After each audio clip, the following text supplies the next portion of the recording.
এইখন হ'ল মোৰ দেউতাই মোক বহুত মৰমত নিজৰ কষ্ট ধৰণেৰে কিনি দিয়া বাইকখন। বাইকখন বহু বছৰ পুৰণি হ'ল, তথাপি কিন্তু ভালদৰে চলি আছে। এইখন বাইকেৰে মই বহু দূৰ দূৰণিলৈ ঘূৰিছিলোঁ। ক'বলৈ গ'লে গোটেই অসমখনেই ভ্ৰমিছিলোঁ।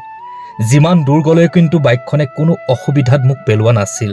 হয়তো এই বাইকখনত দেউতাৰ মৰম আৰু আশীৰ্বাদ জড়িত হৈ থকাৰ বাবেই যেনেকৈ হ'লেও সুৰ শৰীৰে উভতি আহিব পাৰিছিলোঁ ঘৰলৈ। কিন্তু আজি নিজৰ অৱহেলাৰ কাৰণে এই বাইকখন এক জৰাজীৰ্ণ অৱস্থালৈ গতি কৰিছে। শুনিছোঁ আমাৰ ওচৰতে বাইক এক্সচেঞ্জ অফাৰ চলি আছে, মানে পুৰণি বাইকখন ডাউন পে'মেণ্টত দি এখন নতুন বাইক লৈ আহিব পাৰি।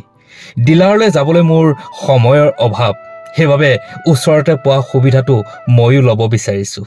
আজি এই বাইকখনক বিদায় দি এখন নতুন বাইক ল'বলৈ মই ওলাইছোঁ।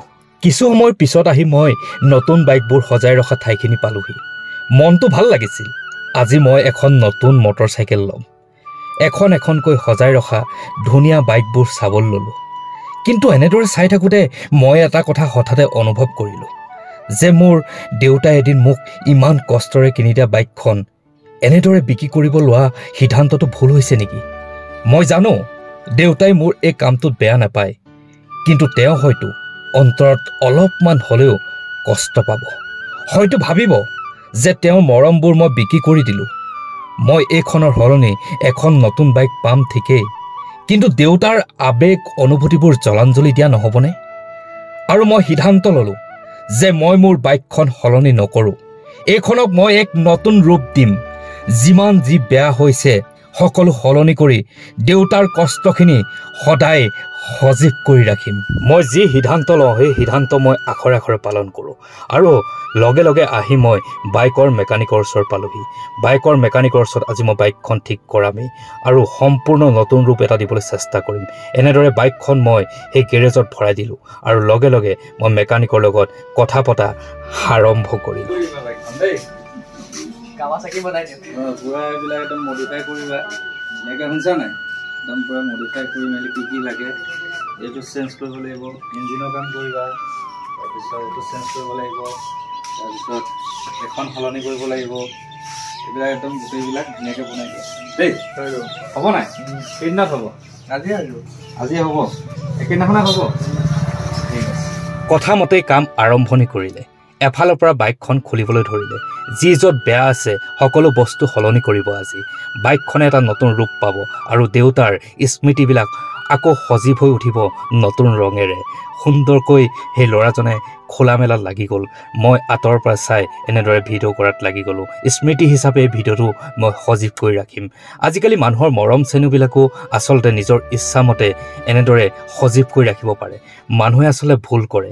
নিজৰ মৰমবিলাক যদি কমি গৈছে আপুনি তাত অলপ ৰহণ সানিবলৈ চাওক, নিজকে সলনি কৰিবলৈ চাওক। যেনেদৰে বাইকখন সলনি কৰি মৰমবিলাক মই সজীৱ কৰিবলৈ চাইছোঁ। মানুহৰ জীৱন আৰু মানুহৰ কাম সকলো মিলি গ'লেহে মানুহৰ জীৱনটো, মানুহৰ মৰমবিলাক সদায় সজীৱ হৈ থাকিব। দেউতাই লৈ দিয়া এই বাইকখনৰ প্ৰতি মোৰ বহুত মৰম আছিল, কিন্তু হয়তো মই ক'ৰবাত নহয় ক'ৰবাত ভুল কৰিছিলোঁ, অৱহেলা কৰিছিলোঁ। সেইবাবে আজি বাইকখনে এনেকুৱা এটা বেয়া ৰূপ ল'বলৈ বাধ্য হ'ল। আচলতে ভুলবিলাক আমি নিজে কৰোঁ আৰু শুদ্ধও আমি এনেদৰে কৰিব লাগিব। এনেদৰে লেতেৰাবিলাক আঁতৰাব লাগিব। মনৰ পৰাই হওক, লাগিলে আপোনাৰ ঘৰখনৰ পৰাই হওক। সদায় পুৰণি স্মৃতিবিলাক সজীৱ কৰি ৰাখিব, মৰমবিলাক সদায় ধৰি ৰাখিব।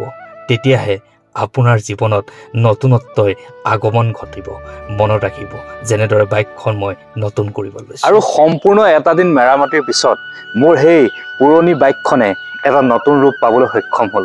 এইখন চাওক, যি আছিলে পুৰণি চাৰিওফালে গোটেই লেতেৰা আৰু ভগা চিগা আছিলে, সকলোবোৰ সলনি কৰি ইয়াক এটা নতুন ৰূপ দিলোঁ। আচলতে এই ভিডিঅ'টো প্ৰস্তুত কৰাৰ কাৰণ এটাই, বহুতো ল'ৰা ছোৱালীয়ে নিজৰ মাক দেউতাকে দিয়া সেই মূল্যৱান বস্তুটো আদৰ পাহৰি যায় আৰু নিজৰ অৱহেলাৰ কাৰণে বস্তুটো ধ্বংস কৰা হ'লে গতি কৰে। এটা কথা কি জানে, প্ৰত্যেকজন দেউতাকে বহুত কষ্টৰে নিজৰ সন্তানক কিবা এটা বস্তু লৈ দিয়ে। বহুত আশা থাকে যে মই দিয়া বস্তুটো সি আপডালো ৰাখিব, কিন্তু নাৰাখে। হয়তো ময়ো সেই ভুলেই কৰিছিলোঁ। পাহৰি পেলাইছিলোঁ দেউতাৰ এই বাইকখনত কিমান কষ্ট আছিল, কিমান ত্যাগ আছিল। যি সময়ত মোক এই বাইকখন কিনি দিছিল দেউতাই, সেই সময়ত কিন্তু দেউতাই চাইকেলেই চলাই আছিল, কিন্তু মই সময়ৰ গৰাহত পৰি এই বাইকখনক অৱহেলা কৰিছিলোঁ আৰু অনুতপ্ত কৰিলোঁ আজি যে মই এইখন বাইক বেছি ইয়াৰ হ'লে মই বেলেগ এখন ল'ব পাৰোঁ, কিন্তু দেউতাৰ সেই মৰমবোৰতো মই এই বাইকখনৰ লগতে বিক্ৰী কৰি দিয়া হ'ব।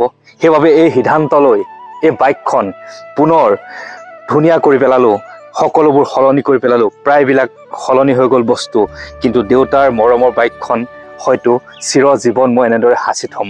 এইখন বাইক লোৱাৰ পিছত নিজৰ ইনকামেৰে গাড়ী কিনিলোঁ, বহুত কিবা কিবি কিনিলোঁ, কিন্তু এই 10-12 বছৰীয়া বাইকখন আৰু যদি 10টা বছৰ ৰাখোঁ, দেউতাই অন্ততঃ মনত সুখী হ'ব।